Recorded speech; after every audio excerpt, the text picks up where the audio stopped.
João 4, 34.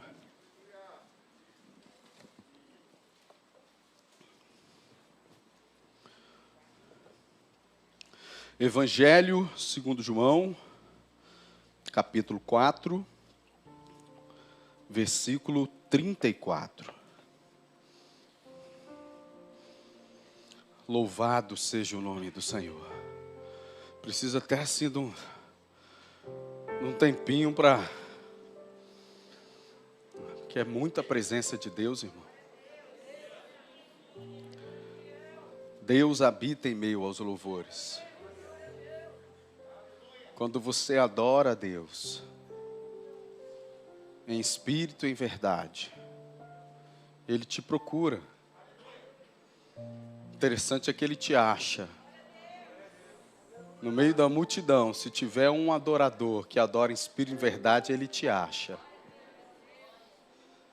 Louvado seja o nome do Senhor. A palavra do Senhor diz assim: Jesus disse-lhes: a minha comida é fazer a vontade daquele que me enviou e realizar a sua obra. Em outras traduções, concluir a sua obra. Não dizeis vós que ainda há 4 meses até que venha a ceifa? Eis que eu vos digo, levantai os vossos olhos, vede as terras, que já estão brancas para a ceifa. E o que ceifa recebe galardão, e ajunta fruto para a vida eterna, para que assim como o que semeia, como o que ceifa, ambos se regozijem. Porque nisto é verdadeiro o ditado, que um é o que semeia, e outro é o que ceifa. Eu vos enviei a ceifar, onde vós não trabalhastes, outros trabalharam, e vós entrastes no seu trabalho. Senhor Jesus, a Ti toda a honra, a Ti toda a glória, a Ti todo o culto é Teu. Nós viemos aqui Te cultuar, nós não viemos aqui fazer outra coisa. Tu és digno de todo louvor, majestade, honra, ações de graça, força, poder ao Cordeiro que foi morto e ressuscitou. Santo, santo, santo é o Senhor, e toda a terra está cheia da Tua glória. Senhor Jesus, a Tua palavra é lâmpada, é luz, Tua palavra é pão, Tua palavra é o Verbo encarnado, é o Senhor. Nós Te amamos, ó Senhor. Fala conosco. Acende, Senhor. Incendeia o nosso coração com a Tua visão, com a Tua direção. Que o Senhor possa promover algo muito especial em nossos corações nesta manhã. Que possamos entrar em um outro entendimento, uma outra maturidade ou uma outra dimensão, onde esquecemos um pouquinho ou entendemos, ó Pai, prioridades, em deixar um pouquinho de lado as nossas necessidades e não transformar o culto como um ambiente de apresentarmos de forma coletiva as nossas necessidades. Mas o culto ser, Senhor, um ambiente onde Te adoramos e ouvimos a Tua voz. E o Senhor coloque em ordem as Tuas prioridades em nós. Abençoa cada um dos meus irmãos. Senhor, nós amamos cada preciosa ovelha deste aprisco. Os que estão aqui, os que estão em casa, os que estão longe, os que estão nos hospitais. Mas também nosso coração, Senhor, ainda incendeia por aqueles que ainda não te conhecem, como o Senhor mesmo disse que um outro povo que ainda não te conhece te adoraria. Se tu fala da colheita, da salvação dos perdidos, usa-nos, Senhor, para esta grande colheita. Abençoa a vida de cada um dos meus irmãos e usa a minha vida aqui neste santo lugar, para a glória do teu santo nome. Assim eu oro e suplico, em nome do teu Filho amado, o nosso Senhor e o nosso Salvador, Jesus Cristo. Amém. Por gentileza, tome o seu assento.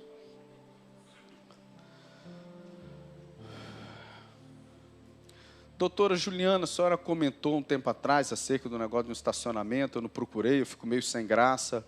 Se a senhora depois puder esperar um pouquinho para eu ver, né, irmão? Top demais, viu? Meus irmãos, eu gostaria de fazer uma imersão com você nesse diálogo do Senhor Jesus com seus discípulos. E eu tenho certeza aqui nesta manhã que eu estou pregando para discípulos do Senhor Jesus. Pessoas que desejam a cada dia se tornar mais parecidas com Jesus. O Senhor Jesus é o nosso padrão. Ele é a nossa referência. Ele é que nos inspira, Ele que nos sustenta, foi Ele que nos salvou, foi Ele que nos amou primeiro, foi Ele que nos escolheu. Ele é o alfa, Ele é o ômega, Ele é o início, é o fim. Ele é o bom pastor, Ele é a porta. Ele é o caminho, a verdade, a vida. Ele é o Filho unigênito do Pai. O Senhor Jesus é tudo para nós. E aqui o contexto os irmãos conhecem muito bem. O Senhor Jesus estava na região da Judéia, irmão Charles, que pegava Jerusalém, os lugares ali perto. E a Bíblia diz que o Senhor Jesus na região da Judéia impactou aquela região, irmã Roberta, em que todos falavam assim, irmão William: nossa, o Senhor Jesus já está batizando mais discípulos do que João Batista. Nossa, os seguidores de Jesus já são maiores do que os seguidores de João Batista. E a Bíblia diz que por esta razão o Senhor Jesus decide voltar para o norte do território de Israel, a região da Galileia, conhecido como a Galileia dos gentios, onde havia, por conta da rota do comércio, um acúmulo de nações diferentes. E ao judeu, aquilo não era algo positivo, ele via aquilo com certo preconceito, porque ali havia templos para outros deuses. Foi ali que o Senhor Jesus disse que as portas do inferno não prevaleceriam contra a igreja, apontando para a fronteira do Líbano com a Síria, mas ali na montanha, na nascente de Banhas, do Rio Jordão, onde havia templos para vários deuses. Mas Jesus resolveu ir para lá, porque o Senhor Jesus, Ele não é movido por popularidade. Eu falei isso uns 2 domingos atrás. Jesus não se move por popularidade. Nós não devemos nos mover por aprovação, por popularidade, por aprovação dos homens. Nós devemos nos mover por meio da fé na palavra de Jesus. Nós precisamos estar sendo aprovados pelo próprio Jesus, não por este mundo. Então Jesus vai para ali, e a Bíblia diz um versículo muito lindo: e necessário é passar por Samaria. A primeira mensagem que eu preguei no primeiro culto da Assembleia de Deus, Fonte de Vida, no dia 9 de julho de 2006. Necessário é passar por Samaria. E nesse caminho, a Bíblia diz que Jesus se fadiga, Jesus se cansa, porque a caminhada não é fácil, a nossa peregrinação nesta vida é desafiadora. Paulo fala dos desafios internos, irmão Paulino, medos internos, lutas externas, que muitas das vezes drenam as nossas forças, e nós precisamos de um renovo de Deus. Jesus então, ele se assenta junto ao poço de Jacó, na cidade de Sicar, por volta de meio-dia, quando chega uma mulher samaritana para tirar água. Os discípulos desceram à cidade para comprar comida, e Jesus teve ali um momento pessoal com aquela mulher. Jesus continua marcando encontros pessoais. Jesus continua falando no 1 a 1. Jesus continua respondendo a oração do quarto fechado, irmão Uberdan. Então ele começa a dialogar com aquela mulher, ele pede água para a mulher, os irmãos conhecem o contexto todo, e ali ele começa a falar, evangelista Laudimar, que se ela soubesse quem eu pedia água a ela, e a água que ele dá sacia toda a sede, e ela, por uma necessidade terrena, confunde um conceito eterno. Isso foi proposital de Jesus, e começa ali um relacionamento de Jesus com ela, e ela entrega a sua vida, ela confessa, e ela sai correndo e desce para a cidade para compartilhar com todos aquilo que ela estava vivendo. Os discípulos chegam e se assustam de verem Jesus conversando com a mulher, mas não ousavam perguntar nada, presbítero Gleison. E oferecem Jesus comida. E Jesus responde, Jesus disse-lhes, a minha comida é fazer a vontade daquele que me enviou e realizar a sua obra. Jesus estava cansado, sim. Jesus estava com fome, sim. Mas Jesus estava diante de uma outra prioridade. Nós precisamos entender as prioridades de Deus para a nossa vida. Quando os discípulos oferecem a comida para Jesus, e Jesus responde, a minha comida é fazer a vontade daquele que me enviou, Jesus estava alinhando o coração dos seus discípulos a entender as prioridades. Porque quem entende de prioridades, cruza a linha de chegada. Jesus disse, eu não vou comer agora. Eu estou me alimentando de uma outra comida, que é a comida da obediência. Entender a prioridade do reino de Deus, e eu não posso parar de ministrar na vida desta mulher para perder o foco, para atender às minhas necessidades. Interessante que Jesus disse-lhes, 99% do nosso tempo de oração, somos nós falando para Deus. Nós estamos falando muito com Deus, mas estamos ouvindo pouco o que Deus tem para falar conosco. Então Jesus, ele ministra. Jesus lhes disse, a minha comida, necessidade básica, sustento, alimento. Ele estava com fome, é fazer a vontade daquele que me enviou. A minha prioridade é obedecer à missão, ao chamado de Deus, à grande comissão. A minha prioridade é essa. Nós precisamos entender que as nossas necessidades versus como competindo com o chamado que Deus tem na nossa vida, e você tem um chamado de Deus, vem em primeiro lugar o chamado de Deus. Porque Ele providenciará a comida para aquele que está focado na prioridade de Deus. Ele vai cuidar da sua vida, Ele vai cuidar da sua casa. Eu não estou dizendo para você abandoná-la, quebrar outros princípios, eu estou dizendo de prioridades. A minha comida é fazer a vontade, é obedecer. Não a minha vontade, mas a vontade daquele que me enviou. Jesus estava comissionado, Jesus estava debaixo de uma autoridade.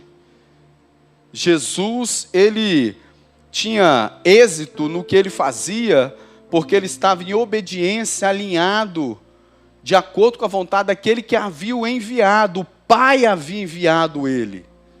Isso fala de cobertura espiritual. Isso fala de comando. Jesus disse, eu estou aqui, a minha comida é fazer a vontade daquele que me enviou. Eu não estou aqui fazendo a minha vontade. Eu não estou aqui para satisfazer os meus desejos. Eu estou aqui para obedecer o comando daquele que me enviou. Eu tenho um propósito, eu tenho uma missão clara, eu tenho a visão do que Deus tem para mim. Então eu tenho que seguir aquilo que o Pai me enviou. E assim esse conceito continua na igreja. Marcos 16:15, a Bíblia diz, uma ordem de Jesus para nós: ide por todo mundo, pregai o evangelho a toda criatura, e todo aquele que crê e se batizar será salvo, e todo aquele que não crê será condenado. Em meu nome expulsarão demônios, falarão novas línguas, comerão coisas mortíferas e dano algum vos farão, pisarão serpentes e escorpiões, e tal. Jesus também nos enviou. Assim como o Pai enviou Jesus, Jesus nos enviou. Ide, o imperativo. Ide para onde? Muito mais para onde é o que fazer, é pregar o evangelho a toda criatura. E a igreja de Atos foi bem sucedida porque ela viveu dentro desse propósito. A Bíblia diz em Atos 13, no envio do maior apóstolo humano, porque Jesus foi o maior missionário, tudo, incomparável, mas Paulo, entre os homens, foi o maior missionário.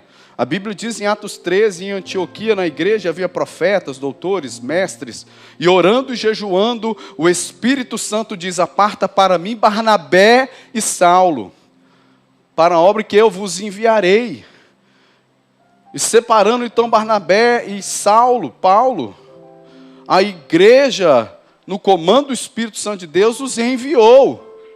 E eles foram bem-sucedidos, porque estavam de acordo com a direção do Espírito Santo de Deus, que usa a igreja, que é o corpo de Cristo, usa os pastores, os ministros em oração para receber de Deus a direção para o rebanho de Deus, para o envio. Só que a ordem é para todos nós. Ide. Então Jesus disse: daquele que me enviou a realizar a sua obra. A obra não é nossa. A obra não é nossa. O ministério não pode ter nome próprio, meu. Uma coisa que me incomoda um pouco, eu sei que é uma força de expressão, quando a gente está conversando. A igreja do Senhor, pastor Delano, a igreja não é minha. Eu nunca disse que a igreja é minha, a igreja é do Senhor. Quando Jesus me chamou pastorear, Ele nunca me deu a igreja. Ele me deu para a igreja. Mas Ele me deu uma vara e um cajado. O anjo da igreja, a qual Deus fala e direciona e aponta os caminhos, a visão da igreja. Mas isso não me torna dono da igreja. Continua sendo realizar a sua obra. Ele dá, Ele tira, Ele te coloca no ministério, Ele tira, Ele te coloca numa congregação, tira de novo, Ele te coloca para louvar, depois te coloca para sentar, para ouvir, Ele te coloca para pregar, depois Ele coloca você para aprender, porque Ele é o dono da obra. Nós não podemos nos apossar daquilo que não é nosso. Nós precisamos entender que é realizar a obra dEle, é para a glória dEle, é para o nome dEle ser exaltado, não o nosso. É realizar, cabe a nós sairmos do campo dos sonhos, da teoria, das ideias, e ir para o campo da transpiração, da realização. É sair do evangelho que a gente recebe para o evangelho que a gente serve. Atos 20, porque melhor é dar do que receber. Eu conheço muitas pessoas muito melhores do que nós. Eu conheço pessoas muito mais bem preparadas na letra do que nós, mas que não realizam, porque não saem do campo da ideia para o campo da ação. Elas não conseguem, como Pedro, sair do barco, elas ficam no barco, elas sonham, elas projetam, elas rascunham, mas na hora de ir, de realizar, elas se travam, botam dificuldades, não tomam as decisões. E Deus às vezes pega um simples pescador, porque Ele vai realizar, porque a obra é dEle, Ele capacita aqueles que Ele chama. Porque muitas das vezes a letra mata. E é o Espírito que vivifica. Então Jesus disse, é para realizar. Não é para teorizar, não é para contestar, não é para pensar, não é para planejar. Ele já está planejado. Ele já deu a visão, ele já deu a direção. Cabe a nós agora realizarmos. Porque sonhar é bom. Quem não sonha não vive. Mas o sonho que não se transforma numa realidade, ele não serve para nada. Ele alimenta a própria preguiça e a depressão. Porque você precisa ter coragem. Deus tem ministrado muito no meu coração essa semana para pregar sobre coragem. Eu amo mensagens cristocêntricas. Deus me usa para ganhar almas, na minha simplicidade. Mas muitas das vezes o que a gente precisa ter é um pouco mais de coragem. Coragem para decidir, coragem para avançar. As forças que tentam te paralisar, as forças que tentam te desanimar, são levantes das trevas terríveis, são dúvidas, questionamentos do nosso interior, mas nós fomos chamados para realizar a sua obra. O milagre acontece quando você parte o pão, não quando você acredita que ele vai multiplicar. Você só anda sobre as águas quando você sair do barco, e quando você ficar do barco, você não vai andar sobre as águas. Então Jesus disse, eu vim para realizar. A obra é dele, não é nossa. Mas nós somos chamados, olha o privilégio para realizar esta obra. O que Deus tem colocado nas suas mãos para você realizar? Não amaldiçoe aquilo que Deus colocou na sua mão a realizar. Seja no seu trabalho, é ministério. Ali tem obra de Deus para ser realizada. Na sua faculdade, no seu trabalho, é obra de Deus. Realize a obra de Deus, mas realize. Rompa com o evangelho que não realiza. A obra da cruz, ela foi concluída.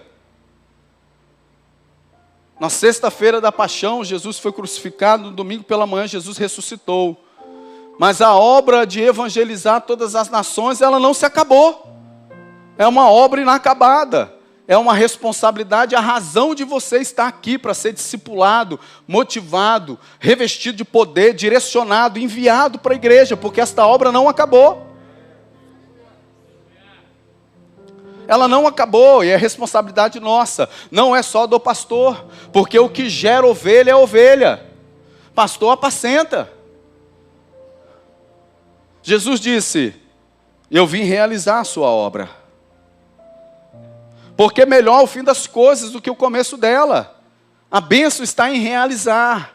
Não idealizar, mas realizar. Galardão, bênçãos, renovo de Deus, poder de Deus está para quem realiza, não para aquele que idealiza. Que fica idealizando. Não, é aquele que se coloca para fazer. É aquele que está disposto a sacrificar para fazer. A espremer a sua rotina, é abrir mão de um lazer, de um passeio, entendendo um propósito maior, porque isso não é a nossa comida. A nossa comida é fazer a vontade daquele que nos enviou.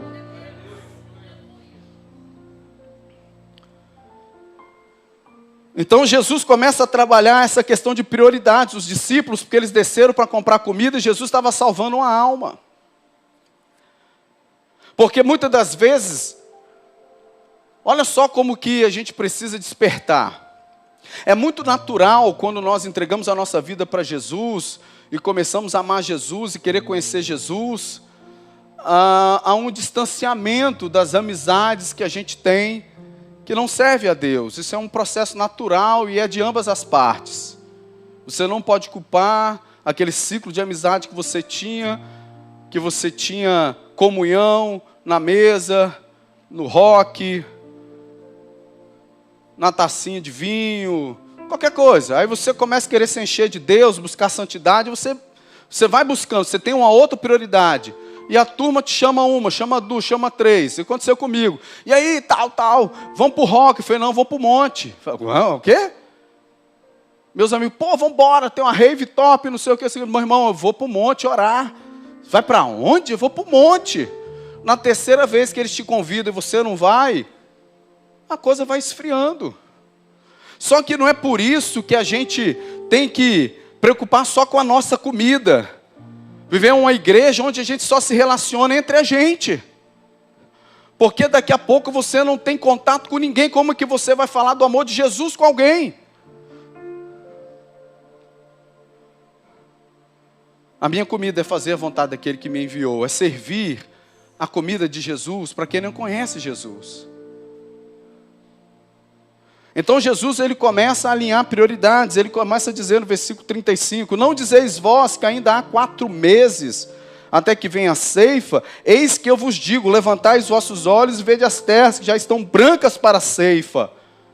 A visão de Deus para a igreja quebra os nossos paradigmas.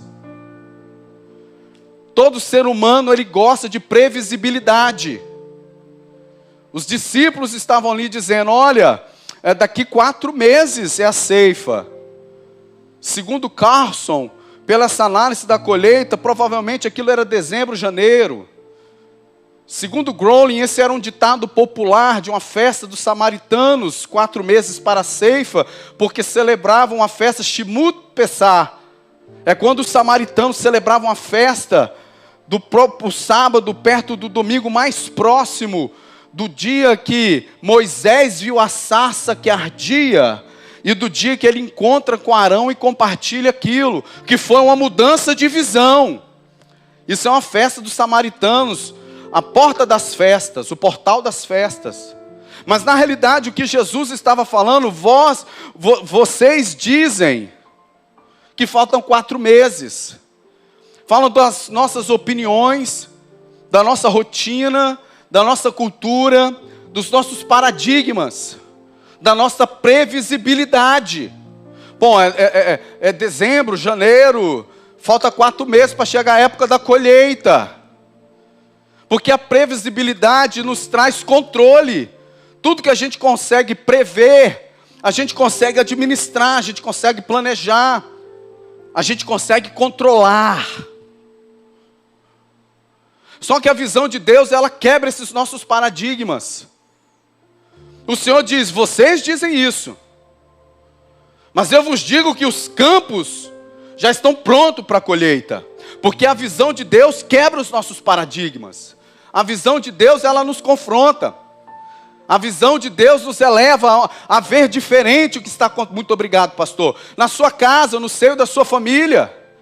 A visão de Deus, ela bloqueia alguns sistemas, até mesmo de como fomos formatados dentro da igreja, de como nos comportamos na igreja e de como entendemos qual é o nosso papel na igreja. Jesus está quebrando esses paradigmas, porque nós precisamos ter coragem para entender aquilo que Jesus planejou para a Assembleia de Deus, fonte de vida. A nossa igreja é uma bênção, irmãos. A nossa igreja é organizada, nos seus ministérios. Precisamos melhorar, sim, sempre. Nossa igreja é uma bênção na parte administrativa. Uma perna que a gente se envolve pouco, mas está lá toda organizada. Bênção. A nossa igreja é bíblica.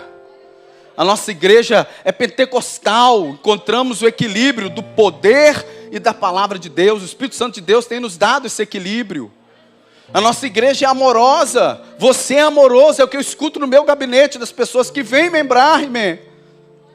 Nossa, eu entrei poxa, nossa, eu achava que aqui era igreja de rico. Eu escuto muito isso. É igreja de rico. O dono da igreja é dono de todo ouro, toda prata. Mas nós somos um povo simples. Porque a gente já está instruído em ter e não ter, porque isso faz parte da vida, irmão. Nós não amaldiçoamos o tempo da prosperidade que Deus tem para nós, mas também não negamos a nossa fé nos tempos de escassez de Deus. Isso não nos deforma. Nós bem sabemos quem somos e o nosso coração está nas coisas que são de cima. Verdade, a nossa igreja é missionária, irmãos. Está doido? Estamos o tempo inteiro formatando no seu coração, te discipulando, você entender que você é um missionário, amar uma alma que você não conhece. Top! Mas tem tido anos que tem tido uma inquietude dentro do meu coração, como pastor da igreja. Está faltando alguma coisa. Estamos chegando num outro momento. Não de aguardar 4 meses para colheitas, mas de levantar os nossos olhos. Em outras traduções, abrir os nossos olhos. A nossa igreja pode melhorar. Eu, particularmente, não estou nada satisfeito com o meu pastoreio. E a pandemia, principalmente, mostrou muita coisa para mim. Como eu louvo a Deus por essa pandemia, chorando até aqueles que perderam os seus entes queridos, mas muita coisa, muitos paradigmas foram mudados dentro de nós. A minha angústia com os pastores da igreja é saber como está cada um dos irmãos. O irmão William, com a sua esposa, o Espírito Santo me lembrou vocês, por uma falha minha, não tinha gravado o nome, meu Deus do céu, orando por vocês, jejuando, falando. Eu falei, não, vou abrir o jogo que eu esqueci o nome, mas eu preciso orar por ele. Ô irmão, se você está aí, você veio da igreja tal, eu lembro a sua história, mas não lembro o seu nome, vem para cá, angústias de não saber como o povo está, de repente você está aí em casa. Meu Deus, meu pastor não me ligou. Irmãos, eu não te liguei porque eu não tenho condição de te ligar, mas eu te amo. Mas existe algo de Deus. Levante os olhos, abra os olhos. É um tempo dos nossos olhos se abrirem do que é realmente a igreja.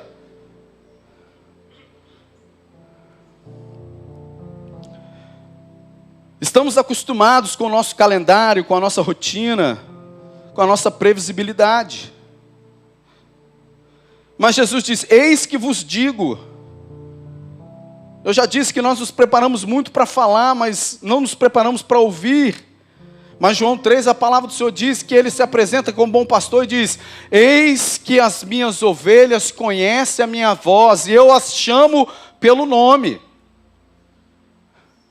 Deus nos conhece. Eis que eu vos digo. É uma palavra de Cristo para nós. Abra os olhos. Porque a previsibilidade também nos torna preguiçosos em olhar só para aquilo que está ao nosso redor. Está tudo controlado, está tudo direitinho.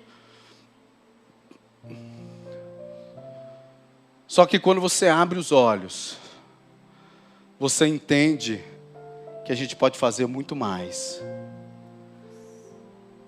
A gente começa a entender como a gente pode produzir mais para o Senhor. Como a gente levanta os olhos, você vê o que está ao nosso redor, não o que está somente na igreja. Aí você começa a ver tantas pessoas que você conhece, que ainda não se entregaram para Jesus. Você começa a olhar a realidade da sua família. Você começa a colocar, a ver, a enxergar a realidade onde você está inserido, quantas pessoas precisam conhecer o Senhor Jesus. E começa aí um avivamento individual, um amor. O coração começa a incendiar por uma vida que você nem tem tanta intimidade. E aí Deus começa a enxergar em nós que verdadeiramente estamos prontos para uma grande colheita.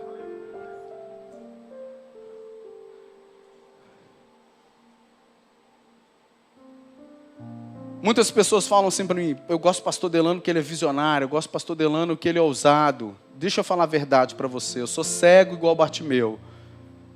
Eu sou mais medroso e duvidoso que Tomé. Mas quando Deus me dá uma visão, quando Deus me dá uma direção, é gerada uma convicção tão grande. E aí sim, por conta do comando de Deus, por amor à sua vida, eu tenho segurança onde eu estou conduzindo a igreja do Senhor, porque Jesus me deu uma visão. E Jesus tem trabalhado no meu coração uma nova visão para a nossa igreja. Não é reformar a nossa igreja de cabeça para baixo, porque a primeira coisa que a gente fala assim, a pessoa já dá aquela travada, puxa o freio de mão, porque quando a gente sai da previsibilidade, entra na imprevisibilidade, entra na mudança, a gente fica um pouco com medo, a gente já trava.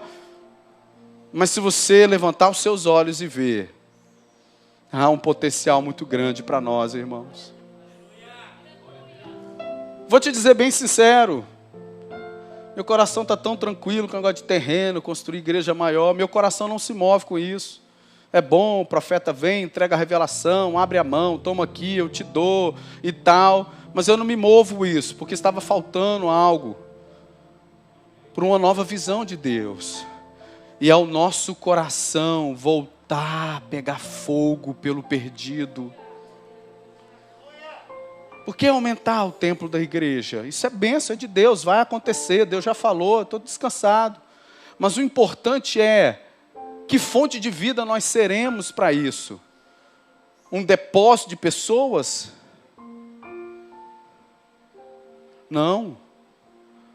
Mas de uma igreja, um povo que o coração é incendiado por almas, que está disposto a comer a comida daquele que enviou, que é a sua vontade para nós. Porque Deus tem uma visão para nós. Deus tem uma nova visão e Ele fala, abre os olhos. Vede as terras, está no plural. Quando Jesus começou a abrir os meus olhos, me mostrando, olha quantas terras, aonde podemos chegar, quanta gente boa, para ganhar almas para Jesus. Veja as terras. De repente você está no seu trabalho, você está no seio da sua família, você também está precisando abrir os seus olhos. Abra os seus olhos onde você está inserido, na sua empresa, no seu trabalho, veja as terras. Quantas oportunidades para você ampliar. Seja um líder que inspire, tenha uma visão de Deus, conduza a sua equipe a um destino. Um dos principais papéis de um líder é inflamar a sua equipe numa visão. Você que é empresário, você tem que dirigir o seu povo, você tem que apontar onde é o caminho. Você tem que mostrar as terras, porque é isso que motiva. É a visão de Deus para a igreja. Olha as terras, elas nos tiram de zona de conforto, já estão brancas para a ceifa. E deixa eu te falar, a colheita é o momento que se mais trabalha. Você já viu quando agora já tem algumas máquinas, né, para colher café e tal, não sei o que, automatizado, puxa tudo, né? Mas antigamente eu me lembro, né, vinha ali e tal, tirando o café, Mateus, ia ali com a mão, olhando, é trabalhoso. O tempo da colheita é um tempo que Deus está querendo nos levantar para trabalharmos para o Senhor. Já é o tempo da colheita. Nós não podemos descansar em coisas, está bom para mim, está confortável para mim, eu gosto da igreja. Essa não é a comida daquele que te enviou. A comida daquele que te enviou é o ID. E nós vamos discipular vocês. Aqueles que querem ir, aqueles que amam almas, aqueles que estão entendendo, aqueles que confiam na visão, naquilo que Deus está mostrando. Naquilo que Deus está nos desafiando. Naqueles que têm coragem, porque a gente precisa ter coragem de crer em Deus e sair de uma zona de conforto. E Deus está te chamando, Deus está nos chamando, porque aquele que ceifa também recebe galardão. É um pouquinho da realidade eterna. O que fazemos para o Senhor Jesus aqui, muitas das vezes não trará uma recompensa terrena. Mas levantar os olhos e contemplar as terras também faz nos contemplar um pouco da eternidade. E por amor às almas, entender que aquilo que fazemos para Cristo aqui não é em vão. Jesus disse, gera um galardão para a vida eterna. Jesus está confirmando, existe uma vida após a morte. Não uma vida passageira, uma vida eterna. Existe uma recompensa, o galardão significa uma recompensa para aquele que vai para a colheita, para aquele que vai ganhar almas. Porque nisto, como é que Jesus glorifica o Pai? Como é que o Pai fica feliz com a igreja? Como é que o Pai fica feliz conosco? Está lá em João 15:8, se não fala a minha memória, nisto é glorificado meu Pai, que deis muito fruto, e assim sereis meus discípulos. Quanto fruto você tem dado? Fruto fala de almas, aqui é ganhar uma alma. Quanto tempo você está no Evangelho, de vir para a casa do Senhor, de ser abençoado, de receber a bênção de Deus, de ficar feliz, sair animado, sair direcionado, com seu coração satisfeito, sentir amado, o pai falar, mas será que Deus está sendo glorificado através da sua vida? Será que Deus está sendo glorificado?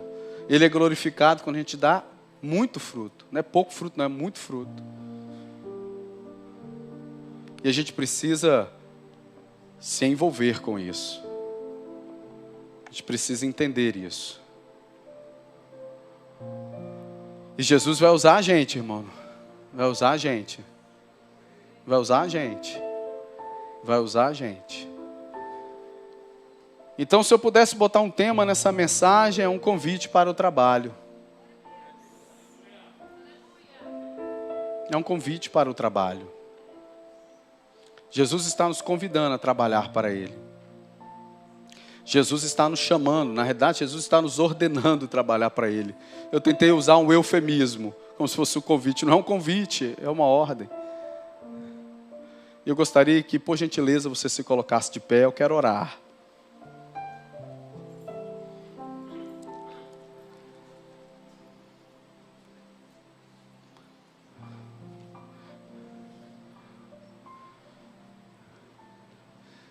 De repente o seu coração se esfriou. De repente a previsibilidade nos moldou.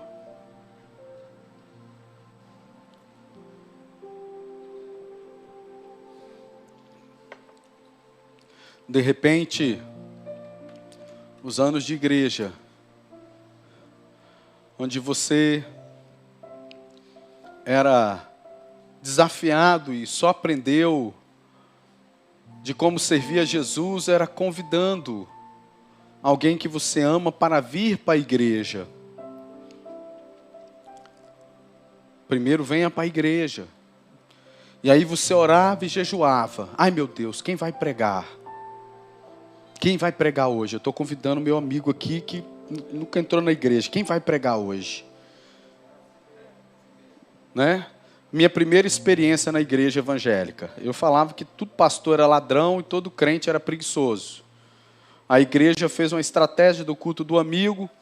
Minha mãe me deu um convite para si de casamento. Culto do amigo, você é meu amigo especial, venha para a igreja e tal. E eu tinha jurado que eu nunca ia pisar dentro de uma igreja evangélica. Isso todo mundo da minha casa já convertido. Foi isso aí, eu não quero para mim. Se falar desse negócio para mim, eu saio, compro um apartamento e vou morar fora. A minha mãe muito jeitosa, costurou ali, costurou aqui. Vem, meu filho, eu te amo. A irmãzinha é jeitosa. Ela é caladinha, mas quando ela quer uma coisa, ela é jeitosa. Aí, por amor a ela, eu falei assim, eu vou. Foi traumático, eu lembro até hoje. Foi um culto. Eu cheguei na igreja. Depois eu congreguei 1 ano nessa igreja. E o que eu vi naquele dia, nunca mais eu vi. Nunca mais aconteceu isso. Em cada cadeira já tinha um envelope de dízimo.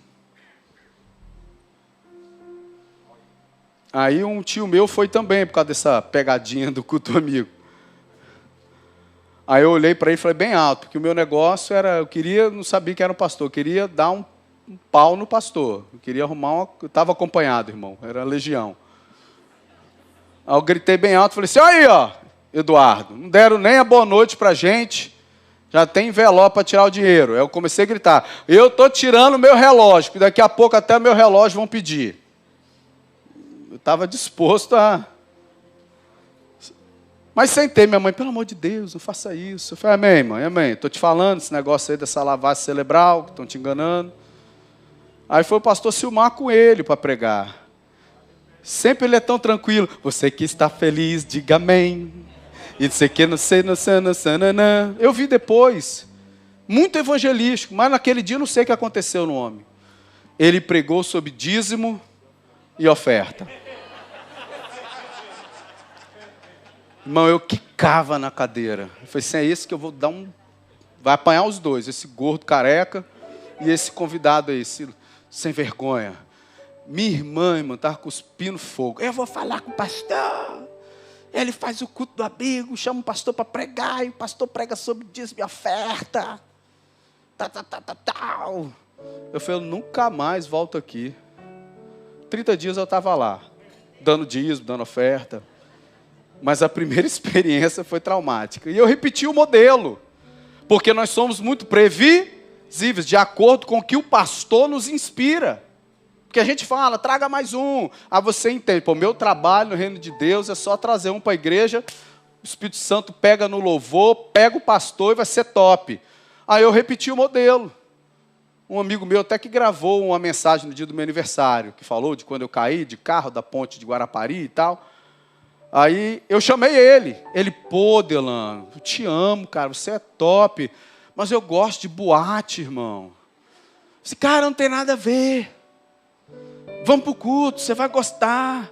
Você não crê que Jesus existe? Confia em mim. Apelei, confia em mim. Ele, eu vou então. Era um culto de quinta. Também era culto de ensino lá. Aí o pastor chegou, hoje eu não vou pregar nenhum culto de ensino. Eu quero convidar para subir aqui no altar o jovem fulano de tal, para vir aqui, porque nós vamos começar um processo disciplinar na vida deles, porque eles foram para boate. A cadeira de plástico, meu amigo escorregou assim, ó, foi escorregando para se esconder. E falou assim, eu não te falei, cara.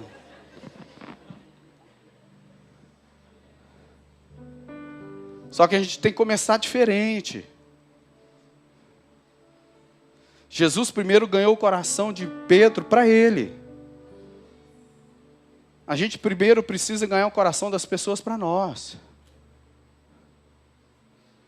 E ganha a confiança da pessoa. E ela vai vendo Deus em você. Ela não pode ver Deus só no pastor. Porque às vezes dá esse BO. Ela tem que ver Deus em você. E depois que ela estiver vendo Deus em você e quiser Deus, aí depois você traz para a igreja, porque ela já conheceu Deus, aí a gente pode pregar qualquer coisa que ela já está acostumada.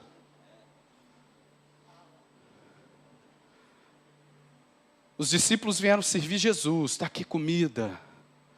Jesus falou assim, não, meu negócio é com essa samaritana. De repente, o seu coração precisa nessa manhã voltar. Aquele negócio já para queimar para o perdido. Não é esse evangelho egocêntrico. O seu coração está precisando incendiar pelo perdido. Às vezes a gente tem até raiva do perdido. Quando Deus começou a trabalhar comigo, há 2 anos atrás, irmão, esse atribulado. Quantos já falaram isso? Esse atribulado, que não é convertido, esse atribulado. Às vezes dá vontade de dar uns dos muçulmanos. Com a injustiça. E como é que Jesus vê essa vida? Ele vê com amor. Eu entendo. A igreja continuará do jeito que nós estamos. Mas nós precisamos de uma nova direção de Deus. Não é uma nova, né? Um novo degrau, um novo momento de levantar os olhos e voltar a amar mais os que estão lá fora. Porque as terras já estão brancas para colheitas. E o pior, Deus está falando, eu escolhi a fonte de vida para colher. E aí me tira o sono. Porque colheita não faz sozinho, só se for uma árvore só.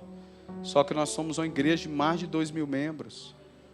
De fato, sistema. Quando a pessoa se desliga, dá baixa, inativo. Já pensou o que a gente pode fazer como igreja? Eu quero orar por você nessa manhã. Pedindo a Deus que o seu coração volte a incendiar pelo perdido. Que você comece a deixar um pouquinho de lado algumas necessidades suas. Entrega na mão de Deus, deixa Deus cuidar. Mas que você comece a dizer, Senhor, eu quero. Pastor Delano falou, eu concordo. Eu posso fazer mais. Está faltando algo na nossa igreja. E eu sou a igreja. Não está faltando algo no pastor Delano. Deus me deu uma visão. Depois de 2 anos orando, me preparando, tirando meus medos, tendo a coragem. E eu preciso de você. Preciso de você em acreditar nesse próximo passo que a gente vai dar. passo novo. Mas qual que é a essência? Qual que é a motivação? É você sentir o que a gente sente. O gozo da alma. Quando através de você alguém se encontra com Jesus. Essa é a razão da minha vida. Esse é o maior prazer da minha vida. Deus te chamou para você sentir isso também.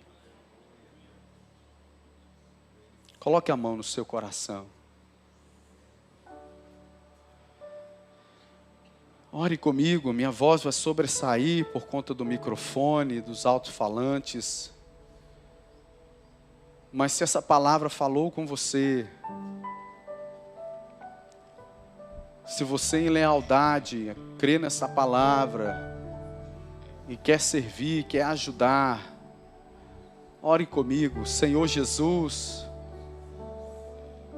é tão tremendo viver os processos que o Senhor tem para a sua igreja. Quando eu retorno lá para a garagem, como um bebê recém-nascido, lutando para sobreviver, tomando as vacinas, depois ali na Adalberto Simonade, a edificação dos primeiros ministérios, o primeiro adorador, no louvor, a criar o ministério infantil, a gente acumulando quase tudo por amor a Ti, porque entendendo a responsabilidade, indo evangelizar, trazendo, e a igreja foi crescendo, e a gente foi sendo abençoado com pessoas que Te amam para servir, e como diz a Tua palavra em Atos 2, vidas foram sendo acrescentadas, porque caíam na graça, pessoas se convertendo. E aí o Senhor nos desafiou a um ato de coragem, edificar essa igreja. Compramos o terreno com 70 membros. E o Senhor fez o sobrenatural, porque nunca falta provisão para a tua visão. Desafios, lutas, mas nunca faltou, tu és fiel. E ali em 70, onde a grande maioria ainda está aqui, o Everton, o Atos, a Eleni, o William, sua família, Desirê, Dilene, Nazaré. Senhor, Tu conheces cada um deles, como eu os amo. O André Vargas, que está aqui, a Kézia, sua esposa. E ali fomos para o Ronaldo Scampini, quando colocamos as cadeiras, 256 cadeiras. Eu falei, meu Jesus, se 70 demorou de 2006 a 2013, 7 anos para 70, e com menos de 30 dias, 40 pessoas em pé do lado de fora para ouvir a Tua palavra. Os ministérios foram sendo edificados.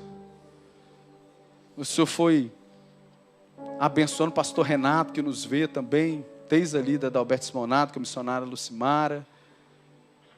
Foram edificando os ministérios, as pessoas acreditando na visão de Deus, pessoas capacitadas, leais, amigas, ali servindo, eu, o pastor Éder, com a sua família.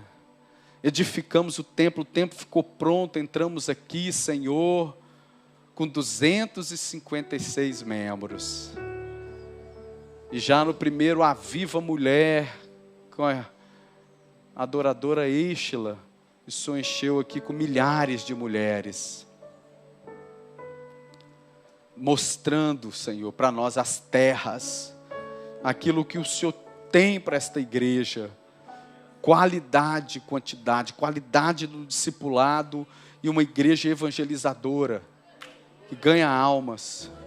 E as coisas foram acontecendo. Em 2018 o Senhor me despertou que tinha uma nova visão para a igreja. E eu fui orar. Meu Deus, quantas vezes eu chorei nos Teus pés, preocupado com vidas, com almas, me esforçando, não medi esforços, dia, hora, doente muitas das vezes, fraco, cansado, com desafios pessoais, mas te servindo. E o Senhor foi trabalhando, falando, direcionando. E hoje somos mais de 2.000 membros só aqui na sede. E o Senhor continua trazendo, domingo agora, muitos novos membros, as classes de batismo. Mas existe um novo degrau, Senhor. Porque nunca perdemos a essência, mas estamos vivendo do maná que o Senhor manda. O Senhor tem trago as vidas para cá.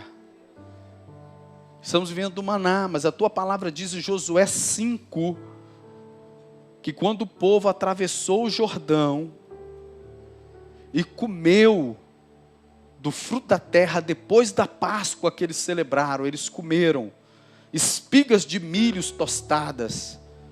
Depois de 40 anos comendo o mesmo maná, a mesma cordonize, quando eles atravessaram o Jordão, entraram numa nova fase, onde tudo era na dependência do Senhor. Agora o Senhor os impulsiona a realizar, a conquistar as terras prometidas. Agora eles tinham que participar, não era apenas sair para colher. Eles já começaram experimentando um cardápio novo. E a tua palavra diz ali que naquele dia cessou de enviar o maná. E eles comiam das novidades da sua colheita. Existem coisas novas para a gente viver aqui, Senhor. Nos une em lealdade. Ministra em cada coração que está a sua mão no seu peito. Algo que vem de ti, Senhor. A convicção, Senhor, que o Senhor me deu para edificar essa igreja, esse templo, é a mesma que o Senhor está me dando agora. E eu vejo as terras, almas, prostitutas, os que estão à margem da sociedade, famílias perdidas, escravizadas pelo diabo, na mentira, na macumba, no espiritismo, não uma questão religiosa, mas de salvação. E o Senhor usando o teu povo bicando as portas do inferno, como diz a tua palavra, porque elas não prevalecerão contra a igreja. Gera lealdade em nossos corações a tua visão. Começa despertando em nós um amor pelas vidas perdidas. Como é bom se sentir parte da família, viver na tua casa, mas se a gente só se amar, é um evangelho estéril. Nós queremos te glorificar, ó Pai, e é dando fruto, e muito fruto.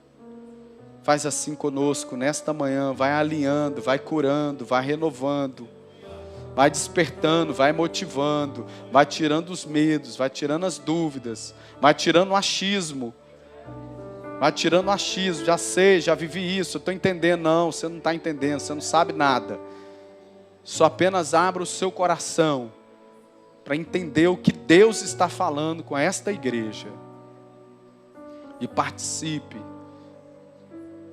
porque gera galardão para a vida eterna. Assim eu oro em nome do Senhor Jesus. Amém. Meus irmãos, por gentileza,